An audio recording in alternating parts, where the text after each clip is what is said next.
কারণ তারা মুমিন মহিলা। আল্লাহ বলছেন ইন্নাল্লাযিনা ফাতানুল মুমিনিনা ওয়াল মুমিনাত, এটা আপনি পাবেন সূরা বুরুজে।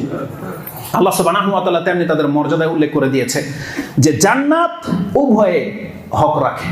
ইন্নাল মুসলিমিনা ওয়াল মুসলিমাত ওয়াল মুমিনিনা ওয়াল মুমিনাত ওয়াল কানিতিনা ওয়াল কানিতাতি ওয়াস সাদিকিনা ওয়াস সাদিকাতি ওয়াস সাবিরিনা ওয়াস সাবিরাতি ওয়াল খাশিয়িনা ওয়াল খাশিয়াতি ওয়াল মুতাসাদ্দিকিনা ওয়াল মুতাসাদ্দিকাত, এই মর্মে যে আয়াতটি রয়েছে সূরা আহজাব 33 নম্বর সূরার 35 নম্বর আয়াতে, তাতে পৃথক পৃথক ভাবে আল্লাহ সুবহানাহু ওয়া তাআলা মুমিন পুরুষের কথা বলেছে, মুমিন নারীর কথা বলেছে, মুমিন মুসলিমের কথা বলেছে, পুরুষ মহিলা নারী মুসলিমের কথা বলেছে আলাদা আলাদা ভাবে। কেন?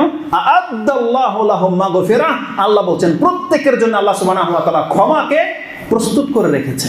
তার মানে কোনো ব্যক্তি যদি মুসলিম হয়, মুমিন হয়, সৎ হয়, ধৈর্য ধারণকারী হয়, দান সাদকাকারী হয়, সিয়াম পালনকারী হয়, আল্লাহকে জিকির করা হয়, আল্লাহ বলছেন তার জন্য যেমন আল্লাহ সুবহানাহু ওয়া তাআলা ক্ষমাটাকে প্রস্তুত করে রেখেছেন, তেমনি ভাবে এমন কোন মহিলা যদি থেকে থাকে যে আল্লাহর প্রতি ঈমান নিয়ে এসেছে, সে ইসলাম পালন করে, সে ধৈর্য ধারণ করে, সে সৎ, সে আল্লাহর দিকে ঝুঁকে গেছে, সে দান সাদকা করে, সিয়াম পালন করে এবং আল্লাহকে অধিক মাত্রায় স্মরণ করে, আল্লাহ বলছেন প্রত্যেকটা মহিলা তুমি স্মরণ করে রাখো, আ'আদ্দাল্লাহু লাহুম মাগফিরাহ, আল্লাহ তোমার জন্য ক্ষমাকে প্রস্তুত করে রেখেছে।